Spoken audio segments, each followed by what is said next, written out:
What's up, guys? SpecsTar here today with my co-host Shadow the Chihuahua for my draft recap of the Brawl for All tournament. And for those of you who don't know, Brawl for All is just it's a tier style system, but it's an A-B tier style system where things have different prices. So basically, tier 1A will cost you 180, tier 1B will cost you 160. Jumbling up my words a little bit here, but I'm sure you guys get the gist of it. And it's 8 Mon, and I've drafted this team here. First I want to explain I haven't done a video in a while, and I'm trying to hammer this one out quickly because I've had serious issues with my laptop freezing and it's made it hard to record. I'm hoping I can hammer this one out before it freezes on me. It seems to be worse with the freezing when I'm trying to record, and that frustrates the hell out of me. It makes it hard to get this stuff done. Also, I haven't played a league game in a while, just based on how the schedule of the league things I've had, how it's lined up. But anyway, let's talk a little bit about my team here. I had the third pick in the draft, and you know what? I made a decision with this draft. I have 2 leagues coming up where I'm really intending to give it my all and really just try to see how well I can do, push it my hardest. And then I had this tournament where I thought, since I already have 2 leagues where the result of my games is going to be important to me, I thought I'd get one where I just kind of take it a little bit easier. I wanted to build a team that was A, fun, and B, consisted of Pokemon I haven't used in a while. So this is what I've drafted here. I had the 3rd pick, and I'm going to take Landorus. I haven't used this Pokemon in quite a long time, mostly because I put things like Mew ahead of it. So it just doesn't really come up value-wise. I don't quite value it as well as others do. Anyway, I'm going to take it here.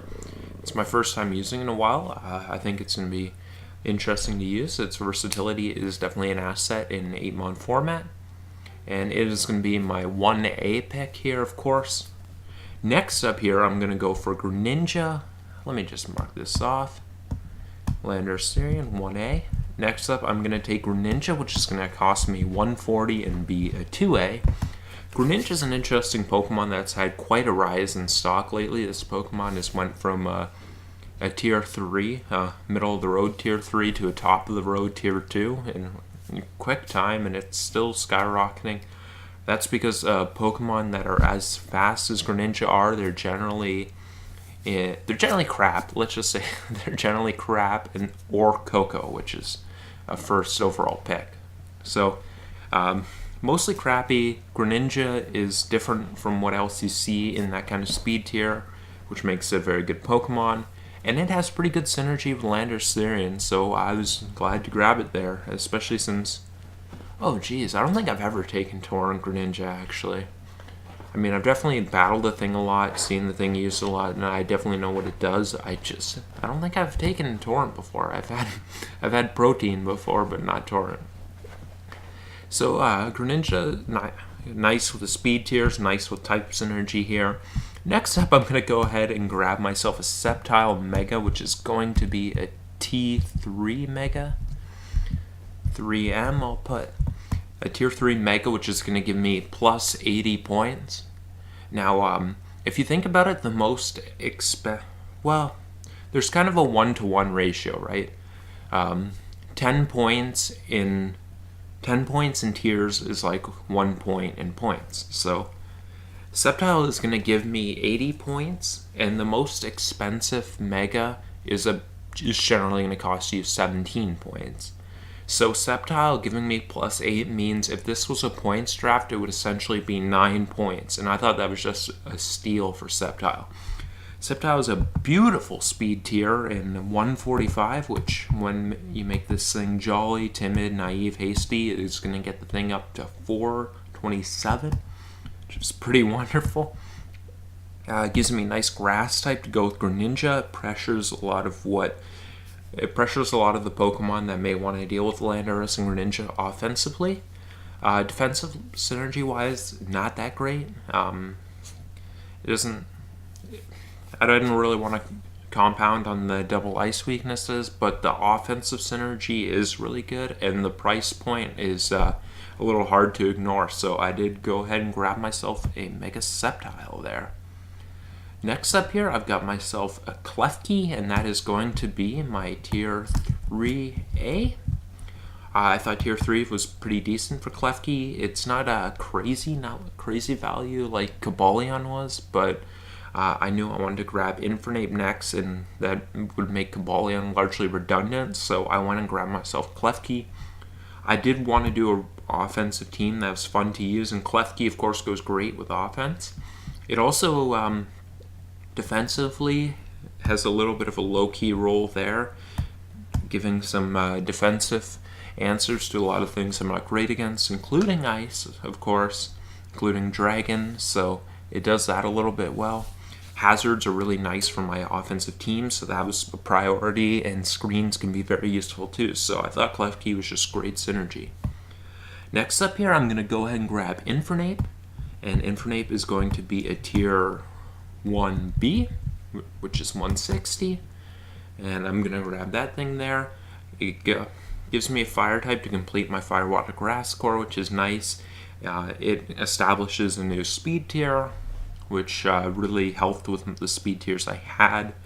It's a nice offensive threat that can be brought to every game, which is really nice in 8-mon format. I think it's one of the better mons for it. And Infernape, basically just a pretty good value pick at that juncture. And lastly here, lastly for this page, I'm going to have to switch over to another page for the last two. But the 6-mon here, I'm going to take Espeon, and Espeon is going to be my Tier 4. There's no A and B in Tier 4, just 60 points. I thought 60 points was really cheap for Espeon, so I was going to go ahead and grab that thing up. Espeon, it helped me continue keeping up offensive pressure while being able to deal with hazards in a way that isn't passive. So I thought that was good for my team. Plus, I think Tier 4 Espeon is stupid, and it is going to be a good Z option for me. And the way this works, if you pick a Tier 1 for your Z user, then you can get a Tier 4 or a Tier 5 as your second Z user. And I thought Espeon stood out among the rest as a Tier 4 Z user, so I thought it was a great pick there. Especially when at 60 points, you consider that's like 6 points. Thank you, yeah. And my Tier 1 Z user, of course, is going to be Landorus Therian. So I think we've got two pretty solid options there. Next up, I got my last two picks here. First off, I got my Tier 5A, which is Blastoise. Biggest reason, well, aside from getting my starter core in Greninja, Sceptile, Infernape, and Blastoise, making my team officially half starter, Blastoise did give me some removal. Blastoise kind of worked with Nihilego, and it gave me removal where I didn't have to defog, which is pretty nice, and you're going to see, of course, Nihilego is my next pick. I had to bring it up in talking about Blastoise, so no point in ignoring it right now. It's going to be a 2A. But we'll start off with Blastoise first. It gives me removal. Above all, I thought it was just good value when you consider a 5A is worth about 4 points, and a 4-point Blastoise would be pretty stupid. So I thought, yeah, definitely solid value here for Blastoise. And that was really the big thing. I didn't have a bulky water since I was doing hyper offense, and I thought this kind of could come in and fill that role in a Tier 5 kind of way. It's not like I was going to get a stalwart for my offense in Tier 5, so Blastoise kind of made sense for me to grab there. I did put a lot of emphasis on value. And yeah, that's going to be my Blastoise here. And lastly, I have got Nihilego. And Nihilego is a Pokemon I used to love using. Haven't used in a while, I don't think. It's been too long. And I'm ready to use it again. It's a Pokemon I have a lot of fun using. Just help my speed tiers a little bit. Above all, what I really like about it is it has, a little bit of defensive synergy with my team. Not really defensively like defensively, but the kind of way that offense plays synergy, or the way offense plays defense, where you kind of get some switches around here and there, and you have to make predictions. It can kind of switch in on things that my other offensive Pokemon can't. But the main thing is the hazards it's going to provide. Stealth Rock, T-Spikes, big for my team, helps me wear things down, keep pressure up, and that is value to me. So that is going to be my draft here. To quickly recap it, I've got 1A Landers Therian, Greninja, Mega Sceptile, Klefki, Infernape, Espeon, Blastoise, and Nihilego.